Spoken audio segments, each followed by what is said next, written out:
The group behind investigating this story is Forbidden Stories, and its founder, Laurent Richard, joins me now. Laurent, thank you so much for your time. Firstly, how did this story come to your attention? Well, all of this starts with a leak we did have access to with Amnesty International Security Lab and Forbidden Stories. We did have access to that list with 50,000 numbers of that were entered into the NSO system by NSO customers. NSO is a company, it's an Israeli company that is selling a software called Pegasus to state actors, to governments who want to spy.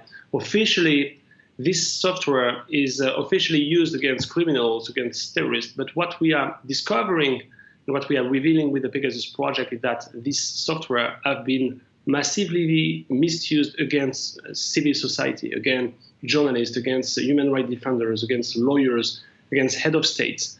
So we received that leak with a lot of numbers, and we spent months in identifying numbers, who were the person behind the numbers. And we found out that there were a lot of journalists all over the world who were targeting. The victims are in more than 50 countries, targeted by 10 states.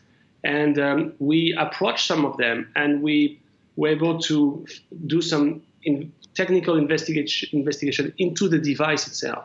And then we found out traces of infection, and those traces were linked to that company, NSO Group. This is the very first time we find evidence in that kind of cyber surveillance scandal. That's the very first time we show faces of the victims. So this is what the product is about. Laurent, can you give us some examples of where it was used the most? In which countries it's, particularly been used?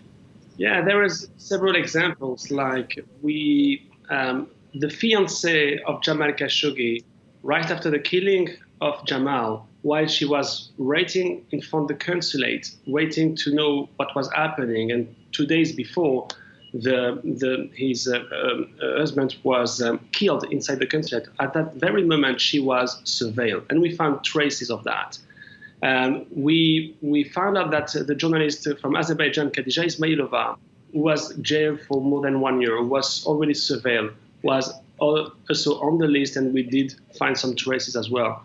But you have also some Moroccan journalists. You have a lot of Mexican journalists. You have one case of one Mexican journalist who was in that, the phone numbers was in the list, and 2 months later, Cecilio Pineda was killed. So you have several examples showing you how this software can be used against what kind of journalists. From what I gather, this spyware is almost impossible to detect on your phone. So what needs to be done to stop the use of such malware? Yeah, that's the very bad news of the story, that you don't know that you hacked. You don't know because it's an invisible attack. You don't know because you have no sign, no sound. You cannot see nothing about that.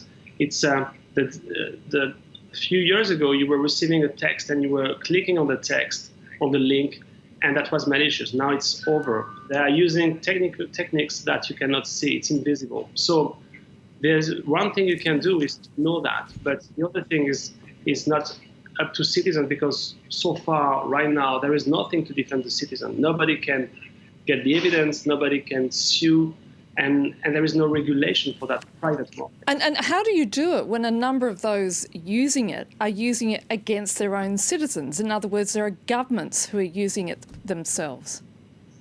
Yeah, you can do. Basically, there is nothing you can do except that your governments won't buy anymore that and won't use anymore that kind of software. Laurent Richard, we're going to have to leave it there. Thank you so much for your time. Thank you.